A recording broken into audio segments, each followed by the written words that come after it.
Hey y'all, welcome back to my channel. My name is Jasmine, and if this is your first time seeing me on this page, we just vibe. There's really no concept of time, there's no rush. You can put me on your big screen, put me on your phone, your iPad, your laptop, whatever. Put me on your CarPlay and just vibe. I'm what you would consider a comfort YouTuber. So there's no expectations, there's no worry. You can just calm your nervous system down and we're just gonna vibe. We're gonna yap, and that's what we're gonna do. So I got my notes. I did it old school today. I don't know if y'all can see. I have a baby sister. Her name's Casey, and she's like 3, and she blessed me with her artistic skills on my notebook. So that's what that is. So we're gonna talk about my birthday. We're gonna have a birthday recap. My birthday was on January 18th. We're gonna talk about me and my newfound sober curiousness. Yeah. And then we're gonna talk about discernment. So first, I want to talk about my birthday. So my birthday was it was a 20 out of 10. Like, no complaints. I mean, what's a birthday without a little bit of chaos? But I don't really have any, it's nothing worth mentioning. Like, it's so small, nothing worth mentioning. So we just peep and we move on. I did everything that I wanted to do. I like genuinely enjoyed it. Like, everybody showed up for me in the ways that they could and the ways that they wanted to. To be loved is to be seen. So it's just like the fact that I just mentioned like what I would like to do, and my community like just made it happen for me. I love that. I love my friends. I love my parents. Like, y'all ate. No shade. Y'all ate. I made some money. That's important. That's always important. It's always good to make money on your birthday. I feel like it's not a birthday if you don't make no money. No money on for the fun yon. Let's get into the nails. Amina did my nails. She ate. The nails are eating. Would you guys believe me if I told y'all that these are press-ons? Like, no acrylic. But like, when I tell y'all they are on, like, she really, because she does nails. She knows how to do nails. Oh, speaking of, definitely go follow her business page. So I feel like she's going to like post more nail content on there. So it's Shop Nail Galore. So all one word, no underscores or nothing. So ShopNailGalore. Shop Nail Galore. Because that's going to be something that you can expect to see content on. I think that's the page she's going to use. So my girl, we are multifaceted over here. Me and all my girls, we are so multifaceted. It's just like we're so like multidimensional. We be having our hand in every pot. Like, we're doing some of this, some of that. So we have like multiple pages where we make content. So I had to think about it. But yeah, so my birthday, I love my birthday. Love my birthday. Like, I'm so appreciative, so filled with gratitude. I feel like 26 is a new era. It's like a new vibe. Like, it's just giving like sexy. Like, you're not really 30, but you're not really 25. And you're not really 21. You're like, you get what I'm saying? Like 26, like you got to come a little different. Okay, so now I want that. So, okay. So my birthday is like kind of leads me into the topic of being sober curious, because for my birthday, so on the day before my birthday, that's when I hung out with Mina and we got tore up. No shit, we did, and I had a ball. We got tore up, but I wasn't like super hungover the next day, but I could tell that like it was gonna get there. Like, I had the shakes really bad. I just was like super like, just like, you know, like when you drink a lot. And so I always stay pretty hydrated. I feel like I stay fairly hydrated, but like when I drink, it ain't no cute little 1-2, bitch. I be getting tore down when I'm telling you. And then it was my birthday, so bitch, hell yeah, we about to take some shots. It was a vibe. But the hangovers, y'all, when I do get a hangover, I'm starting to realize that they are so debilitating. Like, my hangovers last for 2 days now. Like, literally, like, it's to the point where I be feeling super unmotivated the next day. So like, okay, I'm jumping too fast. So when I woke up on the 18th on my birthday morning, I had my appointment to get my feet done at 9 a.m. which I can't show y'all my feet, but the feet eat too. Definitely go follow her on Instagram. I believe her Instagram handle is Thick Sid, so ThickSyd, no spaces, no underscore, nothing like that. Tell her Jasmine sent you.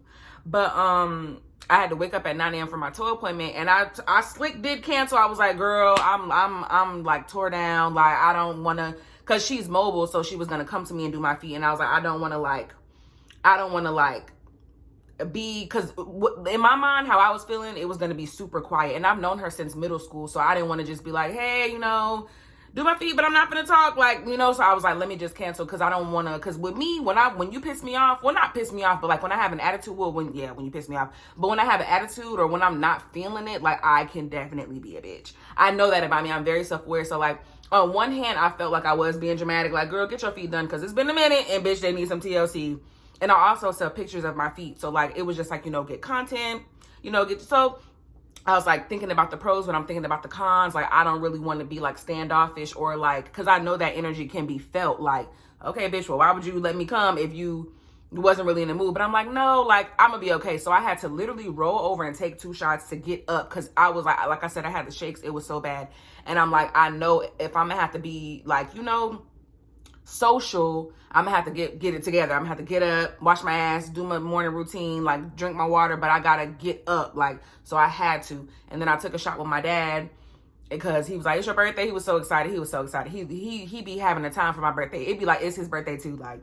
So I get my toes done. That happens. And then throughout the day, I'm still sipping, because I'm like, okay, it's my birthday, you know, but I wasn't drinking as much as I did the day before. And I didn't have a hangover. I didn't have a hangover that next day, but usually I do. And like I said, they last for like 2 days. I'm talking about in the bed rotting, scrolling on my phone, want to get up and do so much, want to work out, and it's like that should be, even if one time I moderated my drinks. I remember I was like, I'm only going to have 2 drinks and a shot, or I had a couple shots, I think. And then one time I had 3 shots. I counted, I had 3 shots, and I was fucked up the whole day. The whole next day. I think that was another hangover that lasted for 2 days. Insane. I'm always like super bloated when I'm like heavily drinking or drinking consistently. And I'm like, this is the most consistent that I've been with working out. So I feel like it's kind of counterproductive to get like fucked up every day, or like multiple times out the week, or just when it's in a social setting. But there's always a social setting going on. It's like, it's so easy to just like start drinking on a consistent basis, you know, especially when you have a lot of like free time, I feel like. So I've been blessed recently, like lately, to have like a lot of free time. And so it's like what you choose to do with your time, which that's not to be confused with anti-liquor. Like, I love a good time. I love a good drink. I love a good lemon drop. I love a good shot of tequila as much as the next girl. But I got to think about the long-term results. And like, I'm 26. I don't want to be 30 with health complications. I don't want to be having, you know what I'm saying, liver problems and kidney problems and other shit. And also, I feel like you kind of look like what you consume, if that makes sense. So if you're like super like smoked out, super, and I trust me, I'm gonna smoke. I love me some Zab, but I don't want to look smoked out. You get what I'm saying? Like, I don't want to look like drunk down, like just toe up. Like, I don't know. And then plus, it's like, when I said it's counterproductive, it's hard to really like lose weight, especially in your gut and your tummy area, when you're drinking consistently. So yeah. And I don't really, it's like, I can cut back, I can do that, but like, it's like kind of like all or nothing with me. Like, either I'm a drink and I'm a get lit, or, because I'm not going to consume all them empty calories to not get drunk. You get what I'm saying? So yeah. Also, I realized that I be liking people when I'm drunk. I love people. Not to say that I don't like people, but I feel like I be liking people when I'm drunk that I would never, ever, ever talk to when I'm sober. Like, girl, what? I done made so many decisions. Not to say that like I didn't know what was going on or I wasn't aware, but I was just like, hey, shit, fuck it. You get what I'm saying? No.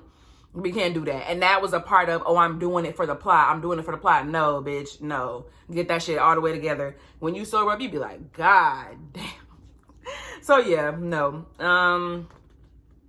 So that leads me into discernment. So like, when I say like liking people that I would never like if I was sober, but I like them when I'm drunk, that leads me into discernment. Having discernment in general, like, who do I feel comfortable drinking around? Who do I feel comfortable like going out with? Who do I feel in general? Like, just discernment is like been very, very, very, very prevalent and like the theme recently for me. So since I am now 26, I feel like, you know how they say that your frontal lobe finished developing or whatever. I just feel like there's no like room for like negativity, like no room for like cattiness, no room for just extra drama, gossip. Like, girl, leave me out of it. I feel like I've like cleansed my social circle. I feel like, of course, there are going to be those staples, those people that are always like, I feel like we locked in, we family at this point, bitch. Like, whatever issues we go through, we just gonna have to sit down and talk that shit out. Like, there is no, but I don't know. I feel like I've been listening to the voice inside my subconscious. I've been listening to that voice inside my head a lot. Like, because when I don't, I always that shit end up biting me in the ass.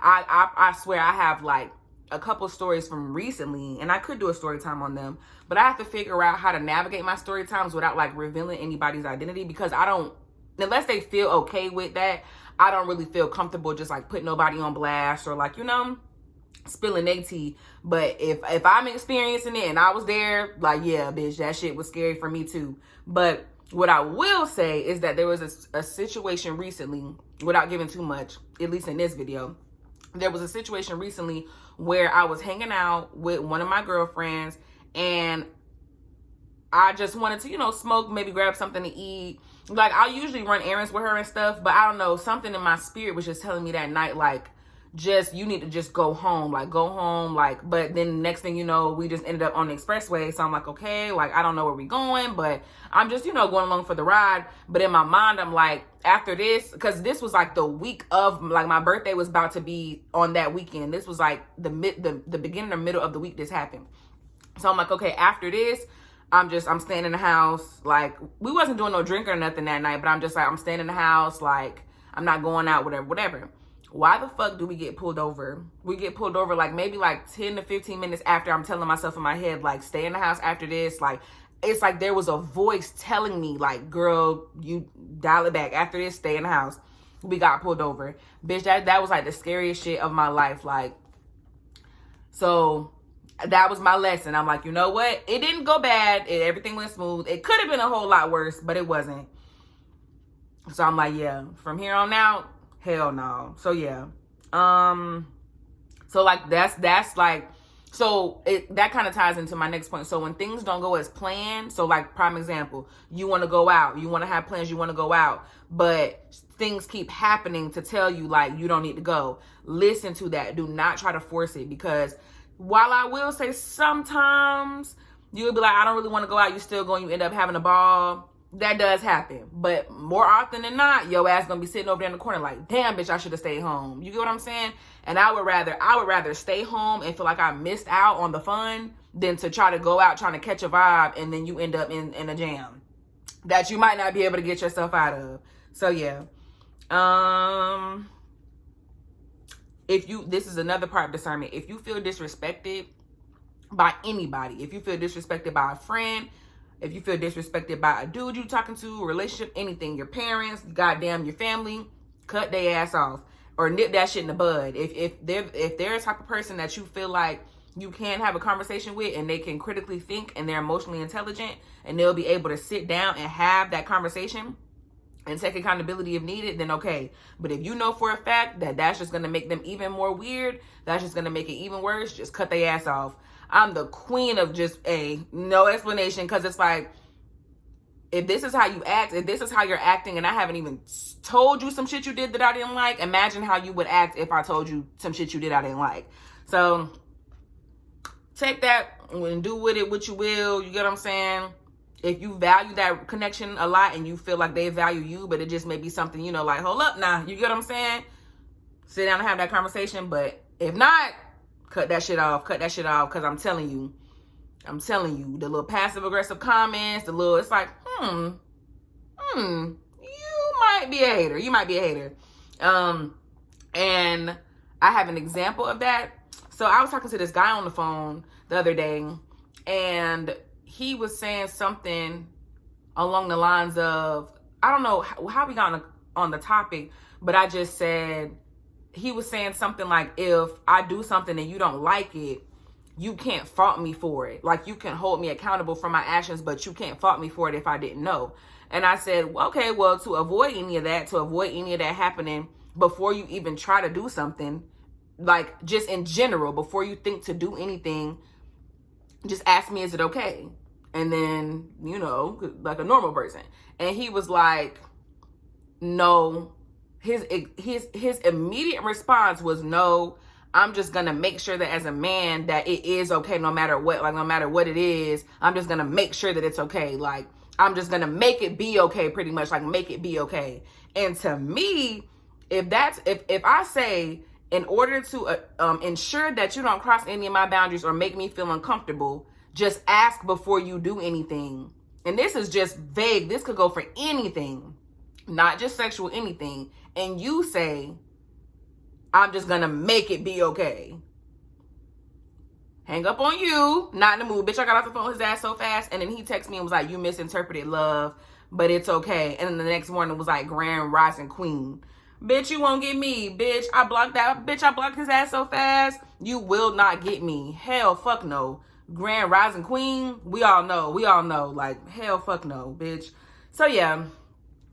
In general, if you don't stop the bullshit, if you don't nip that shit at the source in the bud, and nip that shit in the bud, cut it at the source, it's going to continue. And you're going to be like, damn, like, and then what's going to happen is you're going to start building resentment because you knew you should have stopped dealing with this person or entertaining them, and they're going to keep trying to shit out you. That's exactly what's going to happen. They're going to keep trying to shit out you, and you're going to be like, damn. And then you're going to be mad as fuck. Bitter and mad. So listen to your big sister. I'm trying to told you. I'm trying to learn you something. As my daddy would say, I'm trying to told you. I'm trying to learn you something. But you ain't got to listen to me. What do I know? Cause what do I know? I'm just a chill bitch trying to help my fellow people. So yeah, that's all I really have to talk about in this episode. Don't forget to like, comment, and subscribe. Don't forget to share this video with a friend. And yeah, I'll see y'all next time. Love you.